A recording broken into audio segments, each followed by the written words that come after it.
Hi, my name is Bob German. And I'm Fran German. And we are both healthy aging and healthy eating lifestyle coaches, mentors, and authors of the book 101 Ways to Be Young at Any Age. And we both went on a whole food, plant-based vegan diet in 2006. So we're coming on 16 years. So we have stories that we want to share with you. And Fran, why don't you go ahead first? Okay. In 1992, after coming back from a trip to China, I developed kind of a strange feeling that my muscles weren't working exactly right, but didn't give it a whole lot of thought until one morning I woke up and I couldn't open one eye. Now, at the time, we were living in South Florida, just west of Fort Lauderdale, and I went to my doctor. He took one look at me, and he said, "I think you have Bell's palsy." And I looked at him, and I said, "No, I think it's myasthenia gravis." I've never heard of myasthenia gravis. It's very strange because myasthenia gravis is a very rare autoimmune disease. It's a Greek name which means severe muscle weakness. And I don't know how I got this idea, but it came to me. He sent me to a neurologist who said I can do what's called a tinsulin test, which is just a shot in my arm, and my eye popped open, and he verified that I, in fact, had myasthenia gravis. And he put me on prednisone and mestinon, which are heavy-duty drugs, and got a little bit better, but not much. And I just kept searching for ways to improve my health over the years. And here we were in South Florida with millions of people in the 3-county area. Never met another person with myasthenia gravis. And over this period of years, I went to neurologist after neurologist. They all said pretty much the same thing. I would never get better. I would be on medication the rest of my life, and my lifespan would be shortened. Well, that was not good news, of course, and so I tried to do everything I could to get as healthy as I could under the circumstances. But it wasn't until 2003 we moved to a small town in western North Carolina. And the first week we were here, Bob noticed in the local newspaper that there was a myasthenia gravis support group. Now, you have to understand, I never met another person with myasthenia gravis in all these years living in South Florida. So we started going to these meetings, and we saw a lot of sick people. I mean, there were people in wheelchairs, people who were going to the hospital monthly for injections, and it just wasn't very hopeful. But, you know, there's the expression, when the student is ready, the teacher will appear. One month, a clinical nutritionist from nearby Asheville came to speak to the group. And with a slide presentation, he showed how even eating something as innocuous as white meat chicken could harm the immune system. He recommended reading China Study by T. Colin Campbell and Diet for a New America by John Robbins. I immediately got both books and read them cover to cover, and at that moment decided it's time to give up all animal products to improve my health. Unfortunately, I was the only person in the group who took him seriously. And within the next year or two, all the people in the group who I was friendly with had died, but not from myasthenia gravis. They died from heart disease, they died from diabetes, they died from cancer. Because when something goes wrong with your body, your whole body's affected. And so I was really, really grateful for this clinical nutritionist to come and speak to our group, because I don't think that I would be here talking to you today if I hadn't. And about the same time, Bob developed a problem, and he'll tell you about that. Yes, I've always been slim, and I've always tried to keep myself in good physical condition. And about that time in the early 2000s, I started race walking or power walking. And I would do this heavy-duty, fast power walking for maybe 6 to 10 miles every day. And I would take the same path every time. And then one day I said, I'm going to take a different path. So I start doing the same thing, but on a different surface. Well, I developed a pain in my groin. Well, no one wants to have a pain down there. And I got concerned, and I did go to a local urologist. And he examined me, and he said, I really can't see anything that's wrong with you, but just to be sure, why don't we take a CAT scan and see how that goes? So I begrudgingly agreed to the CAT scan. And he called me in his office a couple days later, showed me the results, and he said, you have a growth on the outside of your left kidney. And he said, I would strongly urge you to get that removed as quickly as possible. And he also said, I'm not the one to do it. You need specialized attention the way this tumor was located. So I wound up going to an internationally famous hospital that had a terrific cancer center here in North Carolina, about 4 hours from our home. What was done was called a cryoablation surgery. So they actually froze the tumor off. And I remember they had to bring in special equipment from another state because there was only a couple doctors in the country that could perform this special surgery. So when I went back a week later for the results, the urologist told me that it was malignant. The doctor told me that he got it all. I could just go back to living my normal life. We drove back that 4-hour ride back to our hometown, and at that point... Well, one thing he did say, which was very important, is this type of cancer is known to return. Oh yeah, that was the thing. And so that worried me. So on the way home, we made sort of a commitment to each other that we had to change our lifestyle completely. And that meant going to a very strict, whole food, plant-based, vegan lifestyle. That meant eliminating all animal products and dairy products. We also embarked on an exercise program, and we tried to reduce stress, and on and on. We just sort of took charge of our own health. And now it's 16 years later, the cancer never returned. And I guess the moral of our stories is that going to this type of healthy eating not only can reverse a disease, a chronic disease like Fran had. She had a terrible autoimmune disease, and I had a cancer that has been prevented from reoccurring.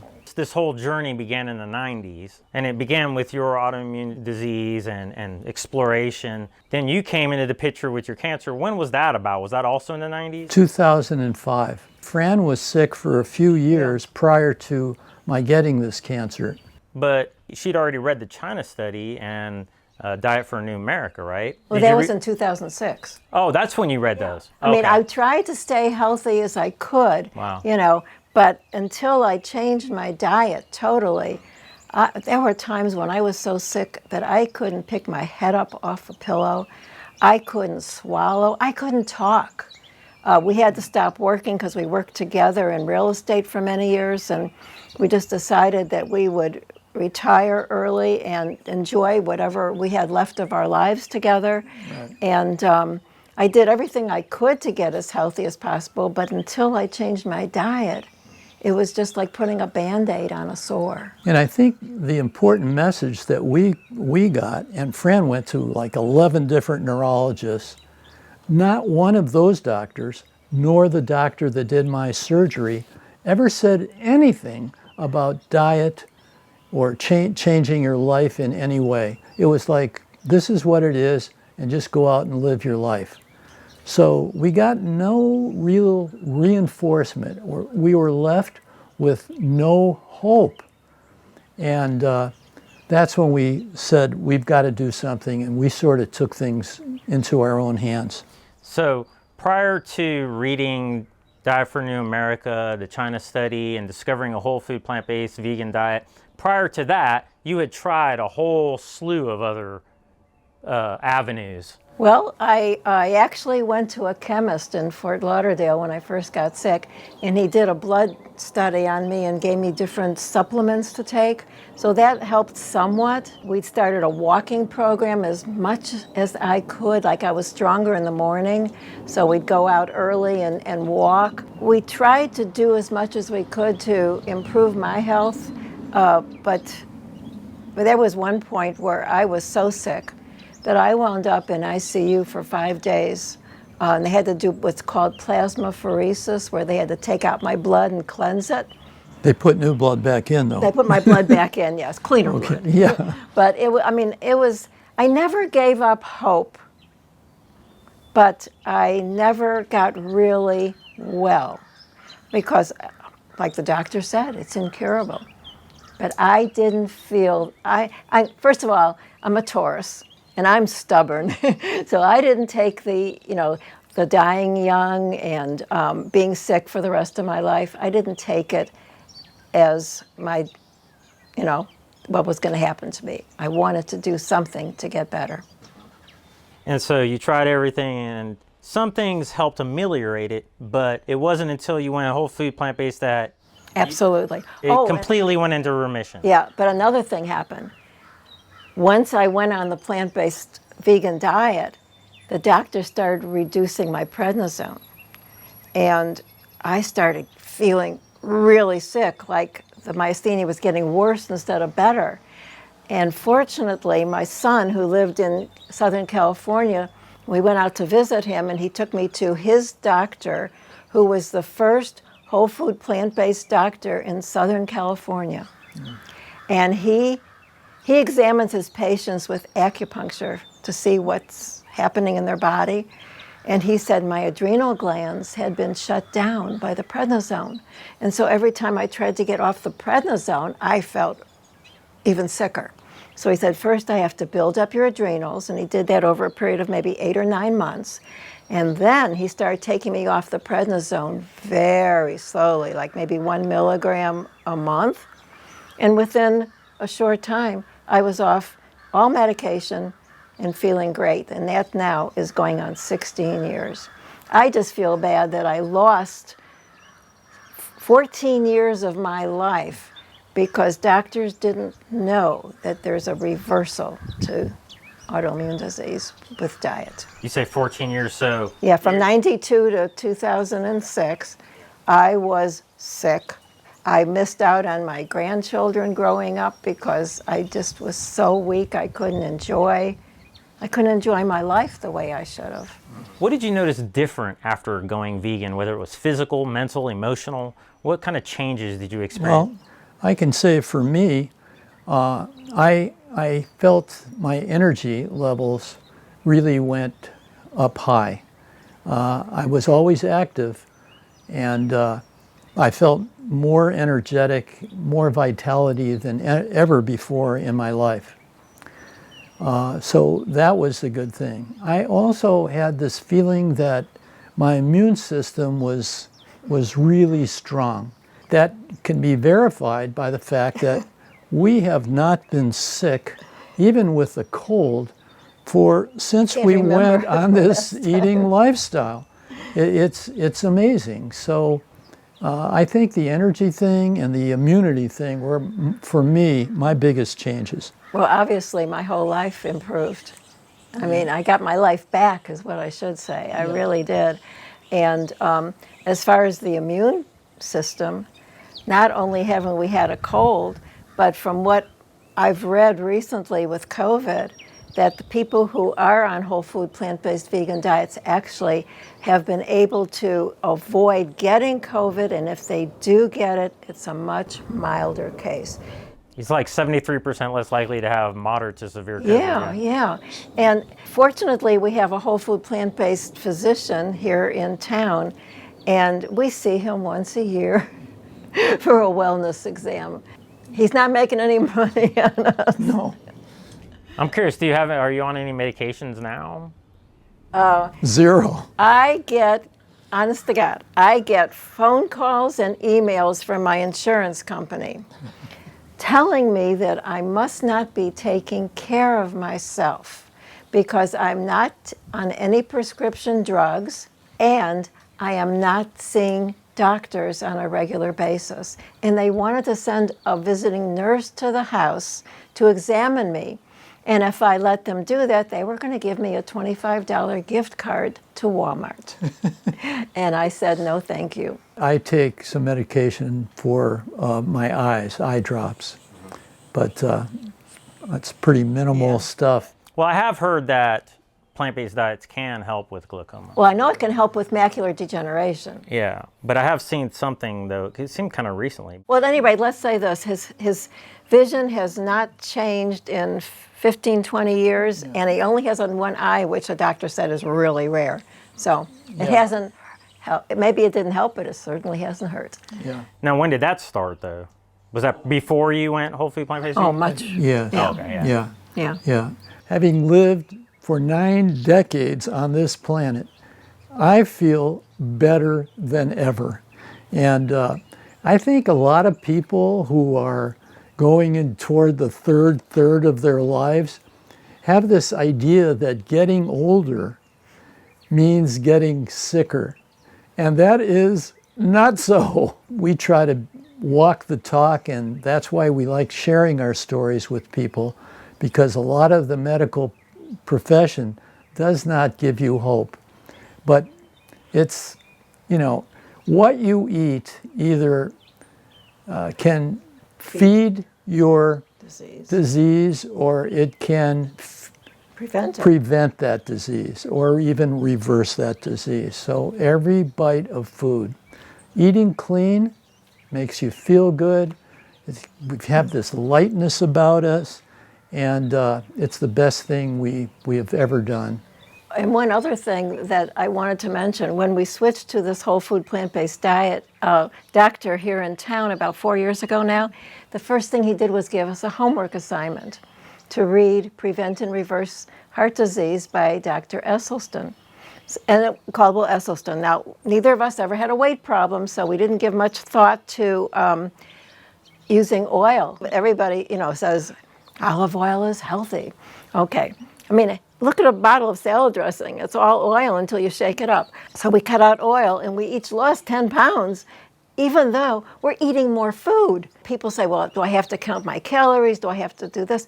No, if you eat a healthy, whole food, plant-based diet without extra oil, you can eat as much as you want. And people say, well, what do you snack on? And we say, we don't snack because we are full from breakfast to lunch, and then from lunch to dinner, and then we don't eat after dinner. Fran eats like a truck driver. So do I. As long as I don't swear like one, right? Yeah. No, we do eat a lot, but we eat a lot of the right food. So it works. Good stuff. What kind of hobbies and activities do you enjoy, and how do you describe yourself? What do you enjoy doing? I think that it's important to have a purpose in life. And I think the highest purpose one can have is to serve other people. And it might sound corny or altruistic or something, but it's sort of selfish in a way. If I help someone else, I'm helping myself at the same time. And I'm taking my thoughts off myself. I'm not so self-centered. My ego is falling off the back porch. So service to others is a big deal for both of us, I can say, and it's very rewarding, and it's a win-win-win situation.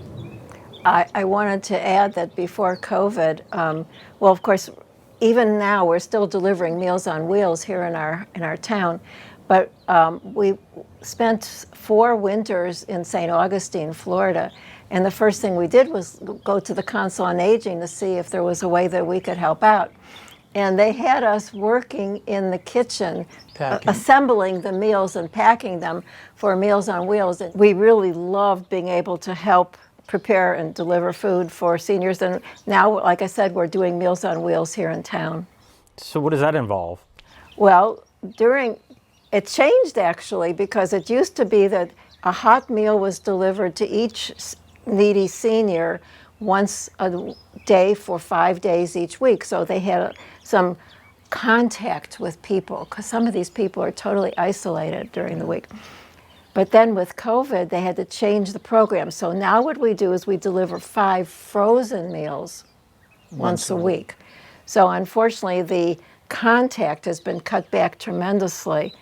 But like Bob said, we feel good when we can bring the food to these people. So is that like a volunteer activity? Yeah. Oh, yeah. It's a very worthwhile activity, and that's the kind of things that keep us going. And it just makes you realize how fortunate you are. Yeah. What other kind of stuff you like to do? Well, I'll tell you one other thing that I love to do, and that I took up when COVID came in, and we couldn't interact with other people doing our volunteer work. So I said to myself, well, how can we help people without really meeting them in person? And I said, I think I'm going to try YouTube, which I had no idea didn't know much about YouTube, except that when I wanted to know the lyrics of a song from 1958, I could go to YouTube and always find that out. So we became, we've been told that we became the oldest, newest YouTubers in the history of YouTube. And whether that's true or not, I don't know. But it was a high learning curve, so it kept my brain sharp.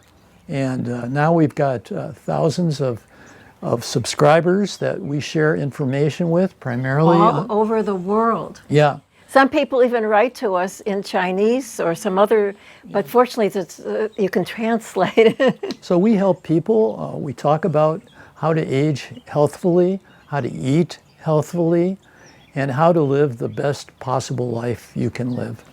And another thing that's really important is by having contact with these people all over the world. I've gotten many emails and comments from people who have myasthenia gravis. Yeah. And we're so grateful to know that there's a way to improve their health. Yeah, we've really helped some people. It's very gratifying. You're an author too, right? Yes, I just happen to have a copy He's of the my book. author. I'm the editor. Yeah, so hold it up there so I can see sure. it. Yeah. This book is available on Amazon. It's $12.95, and all the proceeds go to fight child trafficking. So that's another thing that we're very interested in. And the book is called 101 Ways to Be Young at Any Age. And it's all about growing younger instead of older. And it's just loaded with information. There's way more than 101 ways. But if you want to take a look, you can go to Amazon.com and check it out. And we appreciate that. So what kind of chapters are in there? Like what All right, let's see. Let's talk about Short this. ones. Okay, this is one called I just opened this randomly. The Art of Peeling Potatoes. So this is sort of a lesson in mindfulness. So if you are peeling potatoes, and while you are peeling potatoes, you start worrying about something that may happen sometime in the future.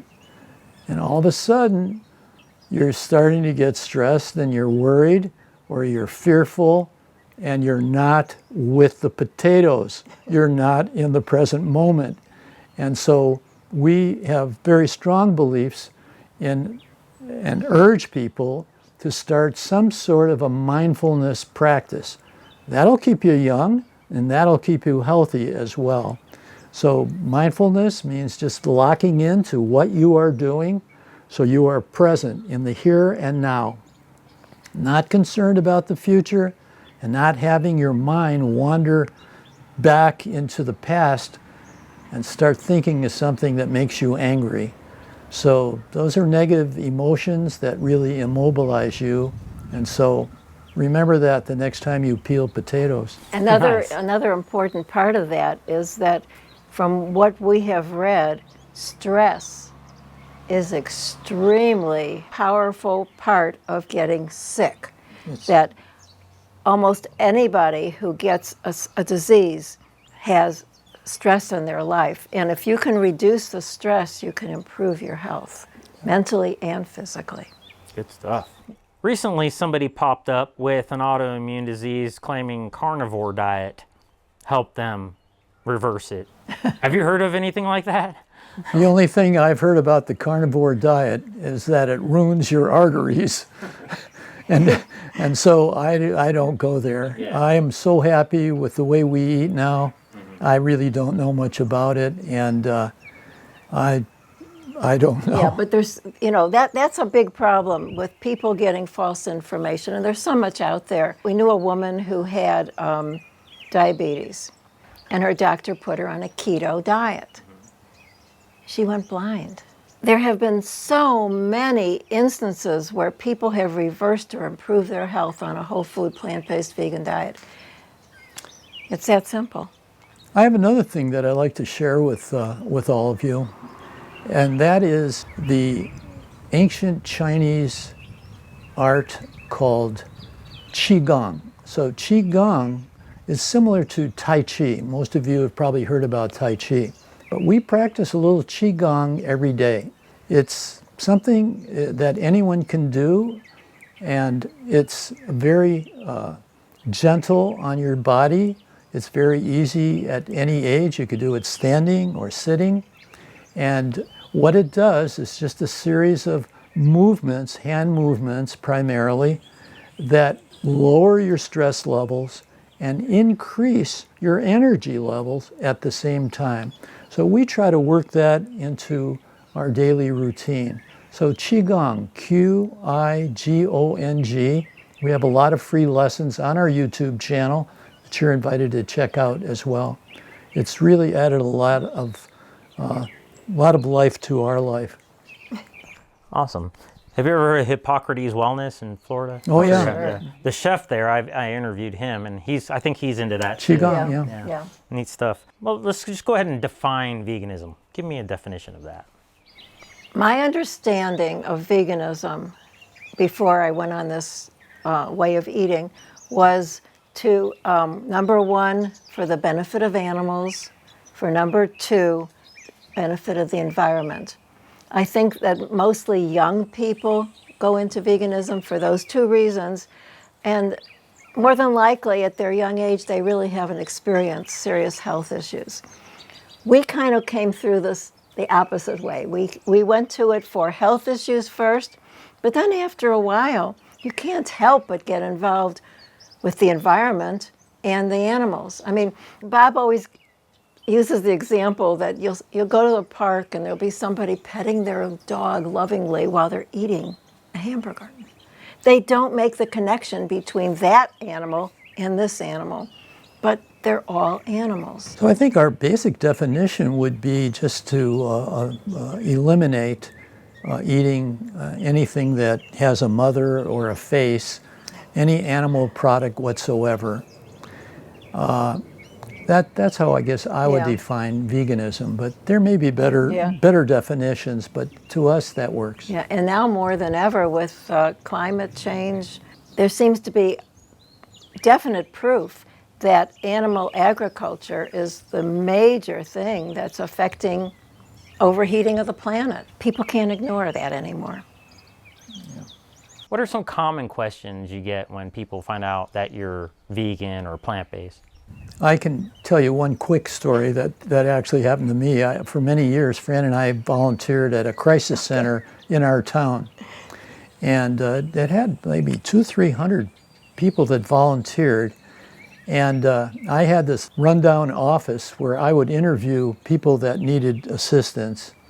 And before the day started, where people would start to come in, one of the other volunteers, a little old Southern lady with sort of like bluish silver hair, stuck her head in my door and she said, "Are you Bob German?" And in my best fake Southern accent, I said, "Yes, ma'am, I am." "Are you married to Fran German?" "Yes, ma'am, I am." Is it true that you both are vegans? Yes, ma'am, we are. Can you tell me where that church is located? So, people really, I think, have heard about veganism, but they're not sure what it is. The questions we get are like, what? You eat shrimp, don't you? No, we don't eat shrimp. Where do you get your protein? We get that all the time. That is number one. Yeah. What about chicken? Chicken would be okay. No. So we get a lot of questions like that. Let's say we don't get invited to a lot of people's homes. Yeah, people don't know what to do with us. They like coming to our house for meals. Several years ago, a friend of ours invited us for dinner. And we go to the apartment, and she had hummus and crackers. We were sitting in the living room, and we had that. Then we go to the dining room table, and she served salad, and we ate that. And I happened to peek in the kitchen. There was no other food. That was it. That was it. That's all yeah. We had to go home and eat. So people ask us once in a while if we cheat on our diet. Is it okay to cheat on the diet? Well, I think when we first started, we might have cheated once in a great while. But as time goes on, it's just the opposite. Yeah. You lose that We have no craving. desire anymore to, So that's another question we get. I guess I'm becoming a bit of a snob. Like, we practice our Tai Chi out here every late afternoon, and a couple doors down there's a neighbor who has a grill that he brings out, and he's barbecuing. I can't even stand the smell anymore. Used to love it, but that's gone. I mean, yeah. That's interesting. As far as the cheating thing, you know, when I first went vegan, this isn't about me, but just you made me think about it. Like, you know, when I first went vegan, there was a couple like drinks, like these little like mocha drinks, and they might have had a little dairy in it, and I was like, oh, that's okay, not a big deal. No. And then after a while, I just became disgusted at myself and at the product, and now just the thought of it is just repulsive to me. You know? So, you know, people think we cheat, but they have no idea how aversive it becomes, how it's almost impossible. Like, it would be almost like eating a human to me, really, at this point. Yeah. Well, we certainly don't feel like we're missing anything. No. Yeah. How has your food palate changed and food variety? Do you find yourself eating less variety or more variety, and how has that changed? Well, I have to answer that. Okay, go ahead. Because I happen to live with a fantastic vegan cook. Oh, do you? Yeah. You ought to meet her someday. So here's the deal. When we were first married, Fran was like a so-so. No, I was worse than so-so. Yeah. And then as I almost burned the apartment down once. Yeah, she almost burned our apartment building down once. But she got a little better as time went on, but never really that great. But when we went vegan, she has taken on the cooking not as a chore as much as a hobby. And you talk about peeling potatoes and being in the moment. I don't go near the kitchen when Fran is preparing a dish because she is really focused and concentrated and really loves doing what she's doing. Well, like Bob got really involved with YouTube when COVID came in. I got really involved with cooking. Yeah. And as far as variety, when we thought we were eating healthy prior to going plant-based, basically it was white meat chicken, fish, turkey, boring, really boring food. Now we are really into ethnic food. First of all, we spent 9 winters in Thailand, so we loved Asian food. We love Mexican food, Indian food. So many wonderful tastes. No, it's never boring. And of course, today is Cinco de Mayo, so we are having Mexican food tonight. So every day is sort of I'm so lucky, it's an adventure in eating for me. It's not just a glob of brown rice with some cooked vegetables on top, but I will have a great meal. And I always ask Fran early in the day, what country are we going to? So that's been one way to be creative and have a lot of variety in it's just been great. Yeah, and one thing that's really fortunate, when we first went to a plant-based diet, there was very little out there, very few resources. Yeah. Now, there are tons of plant-based vegan cookbooks. There are tons of recipes on the internet. All I do is Google what I want and put in vegan or oil-free, and a recipe pops up. Yeah. I make cheese. I can make cashew cheese. I can make, you name it. I can make anything now. Yeah. If you want, you can really get a bunch of Fran's personal recipes at our website at www.bobn, as in Nancy, Fran, bobnfran.com. There's a lot of free resources talking about some of the books that we have read that's helped us on our journey, as well as recipes and other things to stay on track diet-wise. Yeah, and another thing that I found really important, so many people say, well, I really don't like to cook, or I don't have time to cook, and I tell them, make soups, stews, casseroles, freeze half, and then eat the other half, and then when you haven't got time to cook, take it out of the freezer. Good tip. So, you went vegan in the beginning for health reasons. Totally. Has your reasons changed over time? You already alluded to the ethical reasons, but what's the most important reason for you to be vegan right now? Is it still health, or is it anything, is it changed at all? It'll always be health, but I am certainly terribly concerned about the environment. Yeah, and I feel that way as well. Plus the animals. Our son is a ocean conservationist. He's very worried about, well, that's one question we get. Well, I can have seafood, can't I? Mm. Well, no, it's an animal. You don't want to eat fish or seafood. I think that would sort of sum up our answer on that. We're much more aware now of the damage that's being done. Why is it important for others to be vegan? Say for the same reasons. I really believe that we don't have a health care system in this country. We have a sick care system. People could stay so much healthier. They say, well, it costs too much to be vegan. No, no, no. If you look at the price of animal products these days, not only is it costing more to eat animals, but if you eat animals and you get sick, your medical bills are going to be. Yeah. We don't have any medical bills to speak of.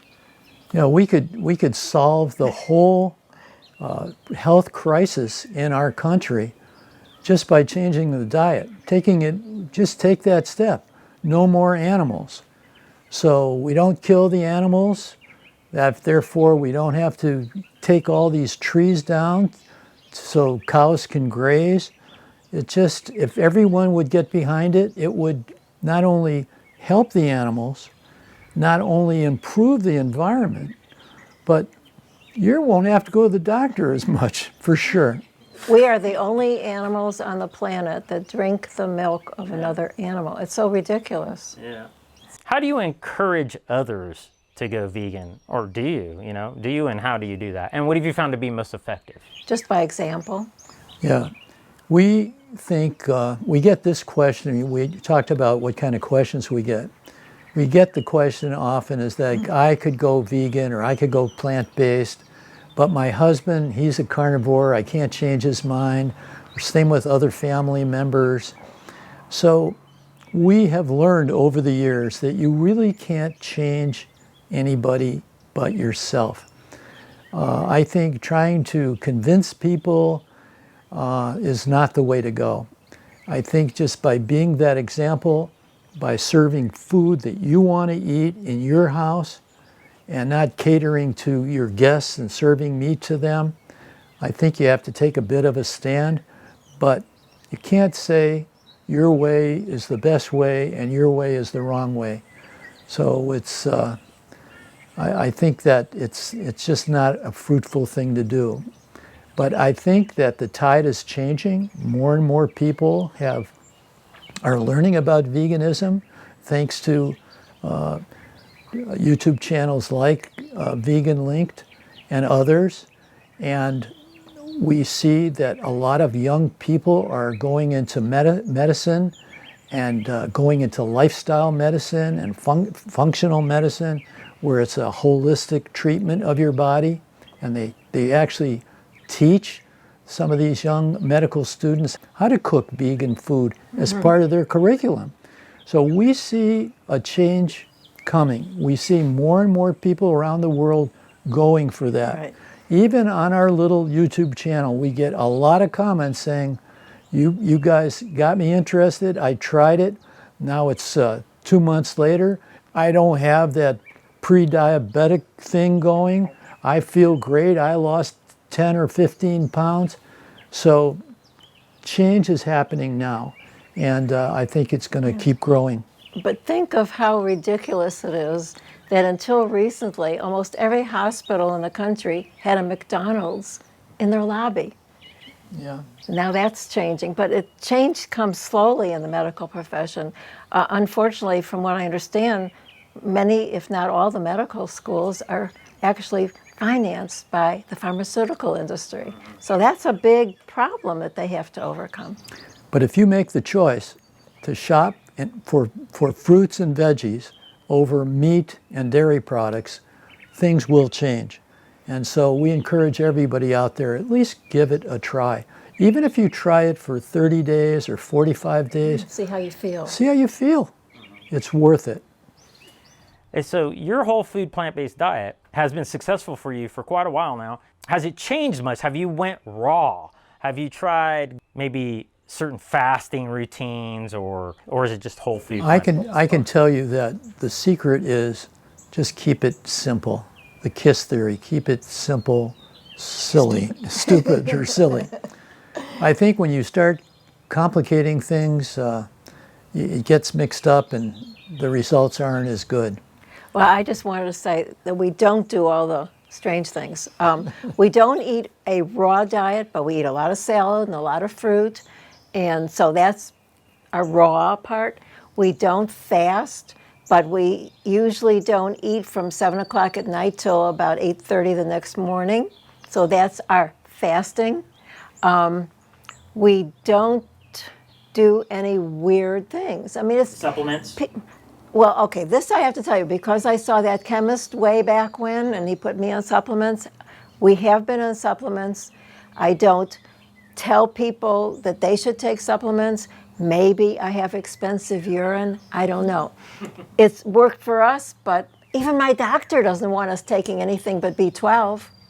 Yeah. But we take some, and if it's a waste of money, so be it. It's not hurting us, but we don't profess it. People tend to make it too complicated. It's not complicated. It's very simple. We eat lots of whole grains. Yes, we eat bread, but we eat good quality bread, not, white bread. We try not to eat bread more than once a day just because of the extra calories. Fran is great about substituting. Say we want some kind of a stir fry of sorts. Well, we do Thai stir fries or Chinese stir fries. But instead of meat, we'll do mushrooms. But the flavors are still there. Fran is really good at high flavor food. Yeah, and so if you try being a vegan and you like to eat, you can't just put a glob of food on the plate. You have to make it look good and you have to make it taste good. Yeah. So the high flavors, I think, are really important. Absolutely. I use tons of spices. And that'll keep you on track. That'll keep you from falling off the wagon and saying, I need my meat. But boy, some of these mushroom dishes we have, it just and we fantastic. use tofu, but we use it sparingly. Yeah. We use tempeh, but not real often. And there's lots of, I learned how to make a seitan roast, which is absolutely delicious. I made it last week. It was big enough so I could cut it into 4 pieces and freeze 3, so I have 3 meals in the freezer for down the road. I made one, like I said, we love ethnic food, and being from Chicago, we loved Greek gyros, so I made it out of the seitan roast. You couldn't tell, you could fake, that would fake anybody out. So yeah, we have all these really high flavor dishes, and the idea of needing the meat just goes away. It does take a while, of course, just like anything else, but over time, I can't even imagine eating meat now. It's a lot of it is how you feel. I mean, all of a sudden your body changes and your mind changes as well.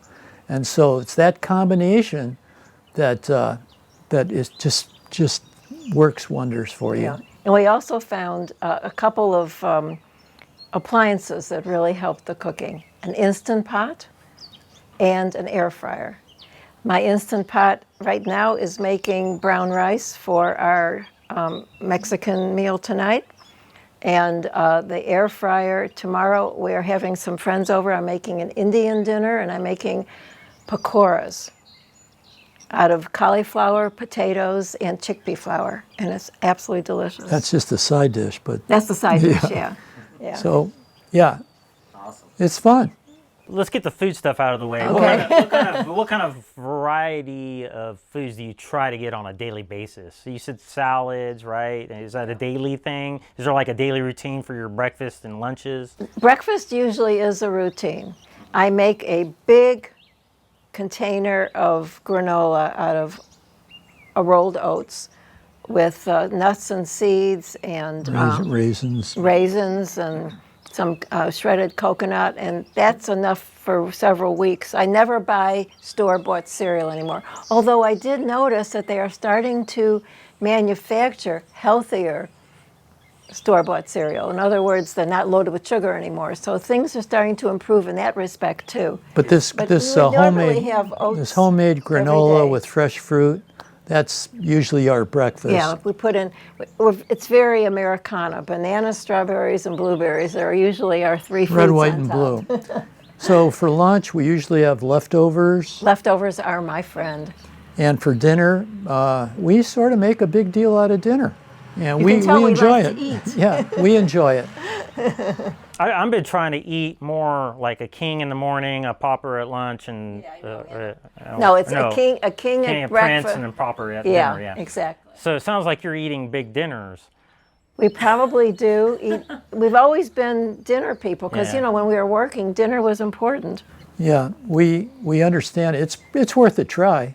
I know a lot of people eat their big meal at lunch Yeah. and a small meal at dinner, but we do eat a bigger dinner. I feel like most people, though, at least most people I know, eat bigger dinners than anything. Yeah. And I feel like that's not healthy. Do you go to bed at like a consistent time every night? Yeah, What time is that about? about 10.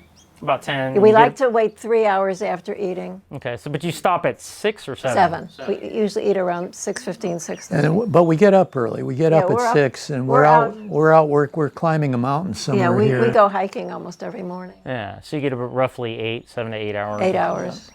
And do you have to get up at night? Of course.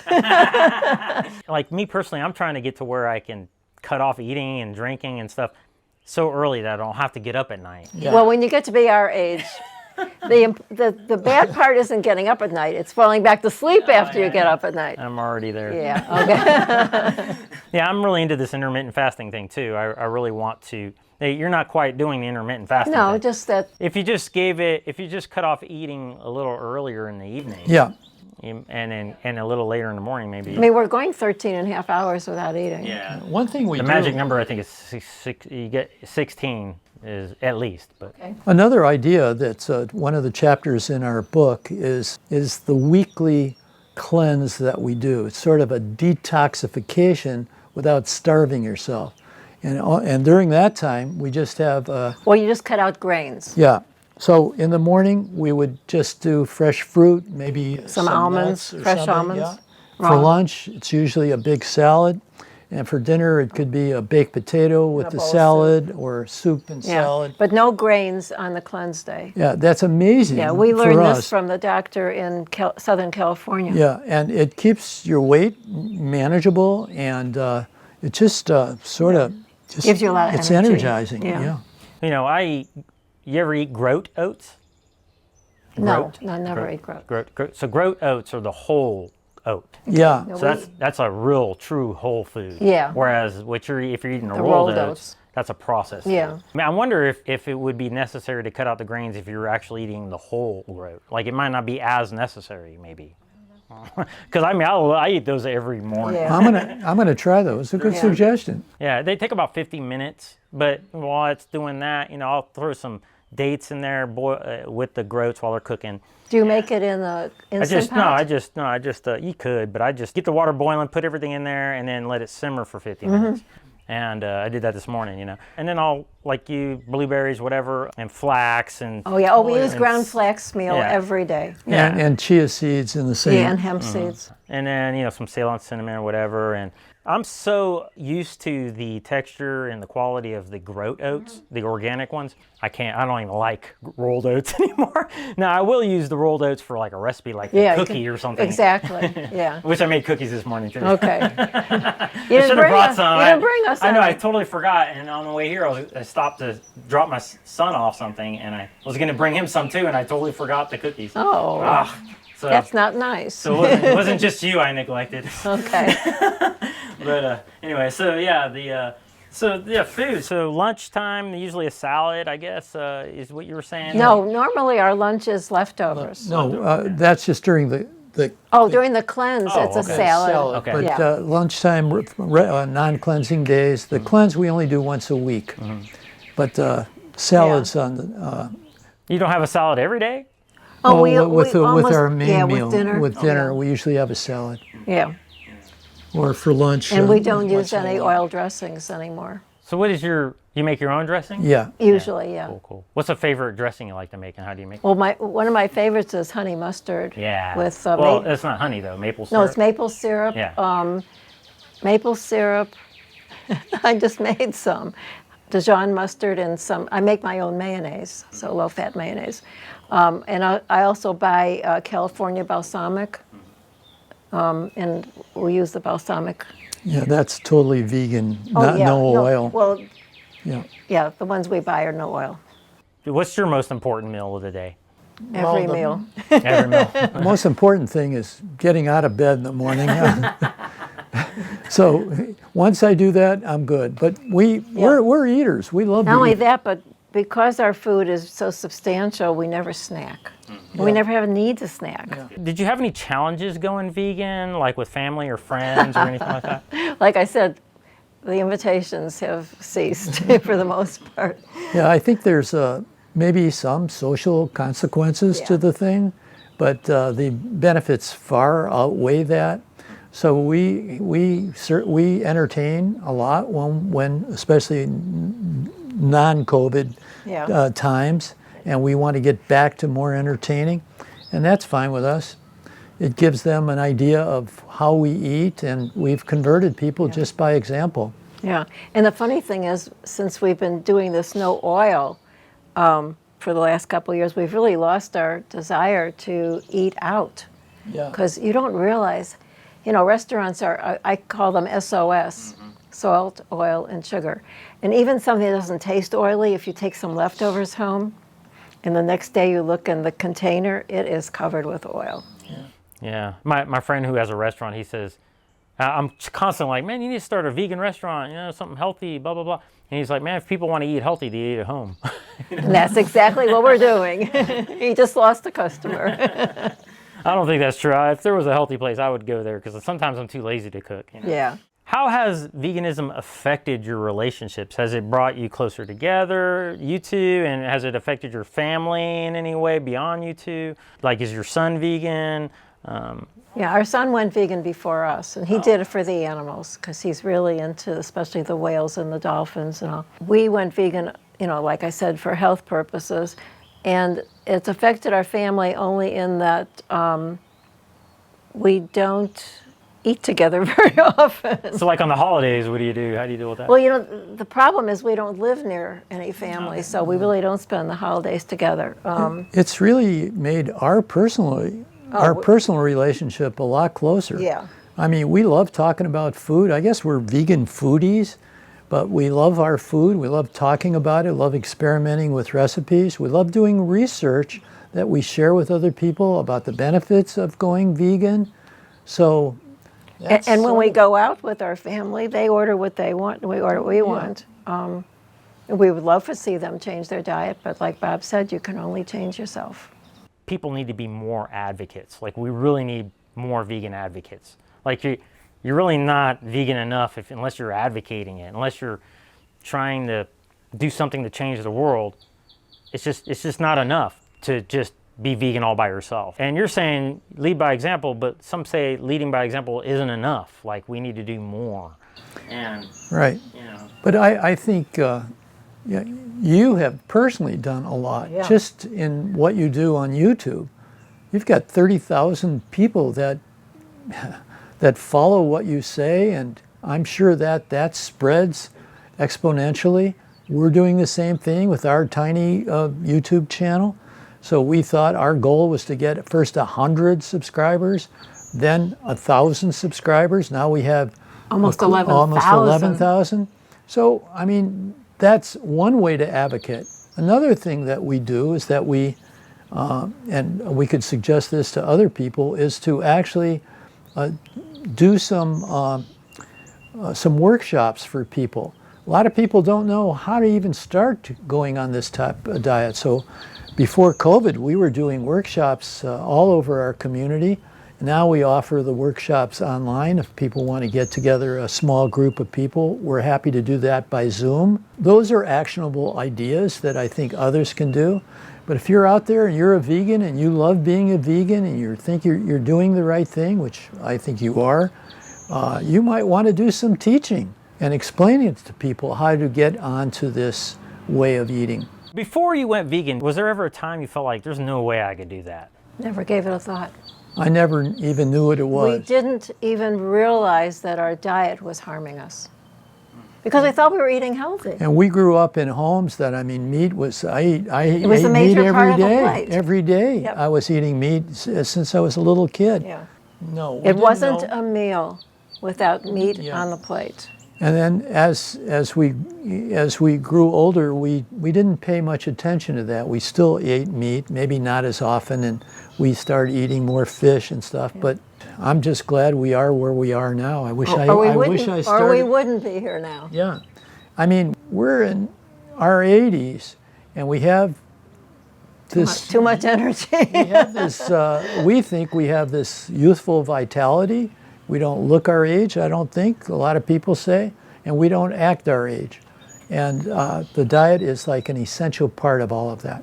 Do you have any success stories maybe you want to share where you maybe helped somebody or you saw somebody succeed beyond yourself? I can give you one example. Want to tell about that? Yeah. So we taught Qigong. Remember we talked about Qigong a little? We taught Qigong literally all over the world. But we did do a class, a local class here for a period of 15 years. And one day this very attractive couple comes in early to the class and they said, are you Bob and Fran? Yeah. We heard about you. We need your help. Can you talk to us in private in the parking lot? So we go out into the parking lot before the class started and the guy tells us he just had stage 4 colon cancer. He had surgery, and of course the doctor said, you can go live your life now. So he said, I feel that I need to change my life, and I wonder if you could help me with that. So I said, sure, we'll talk after the class. So we go in, we do the class, and then we put him on a plan. And the plan was to go plant-based, cold turkey. No thinking about it, no cheating about Cold it. tofurkey. It's cold tofurkey. So that it means no animal products, no dairy products. Then we told him a mindfulness practice we talked about earlier. Learn to meditate, learn to be present, bring those stress levels down. And we told him thirdly that he has to go on an exercise program, and we gave him some help with that. We told him what to do. So 6 months go by, and he'd been coming to class regularly. Then on this certain day, 6 months later, comes into class, could we go in the parking lot and talk again? So we got in the parking lot, and he told us that He just had his first colonoscopy since the surgery, and the doctor said he is totally clear. And he was a young man. This was not an old man. He was like maybe in his early 50s. yeah, oh, even in his 40s maybe. I don't know. It's hard to tell. But, Everybody looks so young to us. He totally reversed his Yeah. disease. And I asked him, I said, well, did the doctor say, well, what are you doing? And he said, no, not really, he didn't. So he's one success story. We have many success stories in our personal life to share, yeah. Why do you think some people quit veganism? Willpower. I think people cave too easily. Yeah. We have a good friend that was a very good friend for many, many years when we lived in South Florida. And he said, he has to have that. He said, I'd rather hamburger. die sooner and Yeah. eat what I want. He has to have that hamburger every day and a milkshake or something, and he died. I mean, people literally do eat themselves to death. And he was willing to trade his years off his life. And we don't feel that way at all. I think it's willpower. I think it's a setting an intention, making a plan. We say sort of plan your work and then work your plan. Do you think he made a choice? Was he making a choice to eat animals, to eat himself to death? Do you think Yes. that was a choice? Oh, yeah. he said, I don't care if I live shorter Obviously. time. I'm going to eat what I want. He said, I love to eat, and I love to eat meat, and that's the way it is. But he was conditioned. Yeah, maybe Well, don't you think he sure, was we're all conditioned? conditioned. Yeah, but you weren't conditioned to be vegan. You really made that choice. That was a cognitive, Oh, it's definitely a conscientious choice. choice, Absolutely. effort you made there. Do you think he made an effort to make a choice, or was he just business as usual, autopilot? I don't know. Whatever it was, I mean, unfortunately, he's not with us anymore. Yeah, he actually verbalized that. This is, Yeah. he said, I'm aware of what's going on. I could eat more healthfully. But I choose not to. I just don't think they're really thinking and choosing. I mean, because to me, a choice, for it to be truly a choice, they have to be equivocally enticed. I can go this way or this way. I'm not influenced wrongfully to go in one direction or another. I have a choice here. I don't think they're really making a choice, you know. And they don't want us interfering with their choice. Oh, you know? for sure. Oh, that's for sure. Do you think there'll ever become a time where it's forced? No, I don't think there'll be a time. Yeah. I don't foresee that, at least in my lifetime.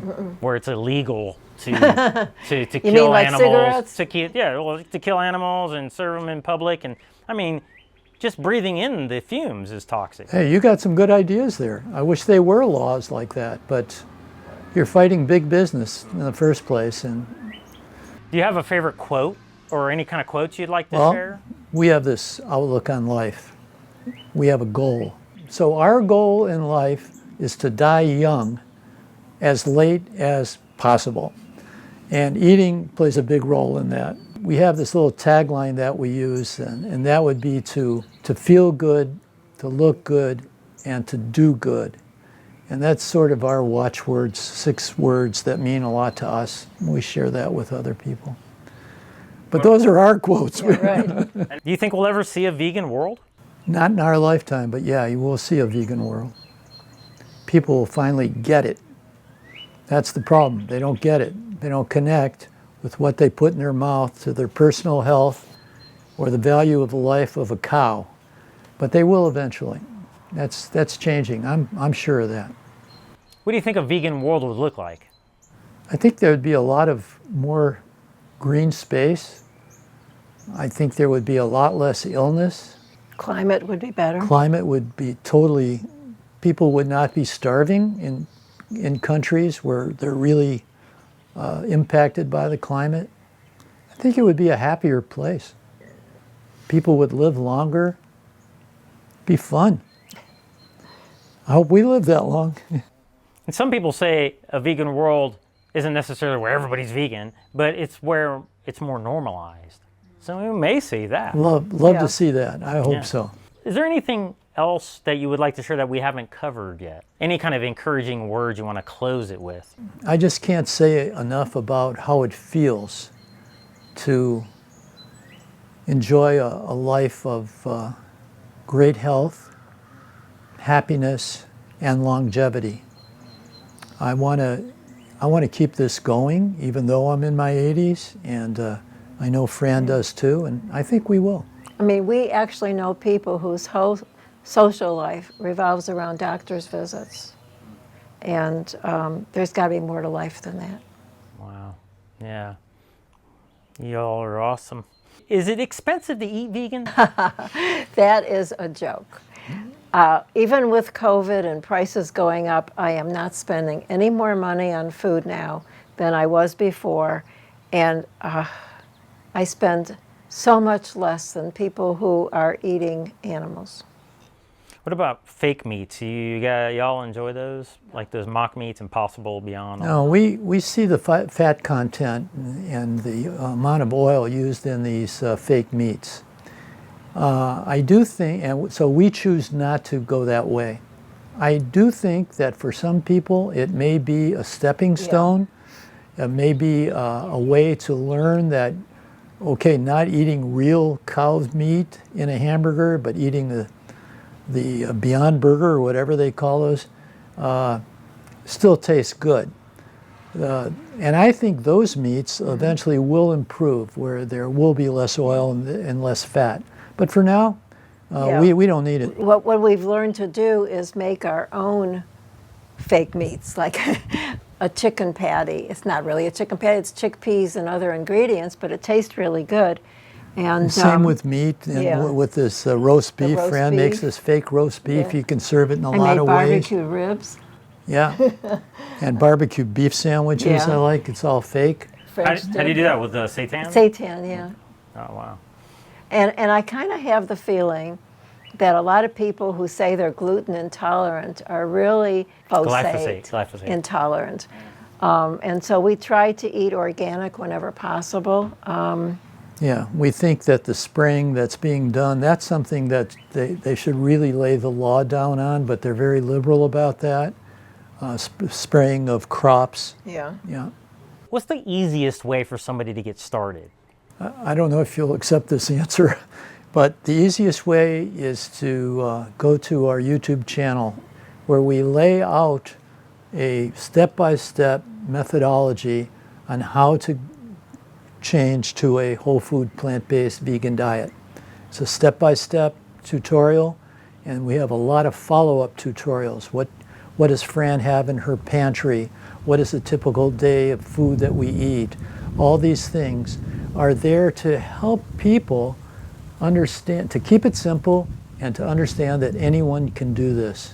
When we first went plant-based, there were very few resources to choose from. Now there's tons of cookbooks and online recipes, and it's so easy. So is there a favorite one you want to share, cookbook? We're friends with Jill and Jeffrey Dalton. They have the Whole Food Plant-Based Cooking Show, and they have a very terrific cookbook. Yeah, now they're gluten-free, so we're not, so it's not a problem, just altering the recipes. But another chef we like with a good cookbook is eatplant-based.com. As a matter of fact, she lives just about 20 minutes from here. Her name is Terry Edwards. She's got great recipes online. I actually took 2 cooking classes with her, and that got me started. Yeah, easy recipes. Chef AJ has interviewed us. She's got books and things. There's no shortage. No. But of course, some of the easy ones are offered on our YouTube channel that are so simple it's almost ridiculous. I like simple.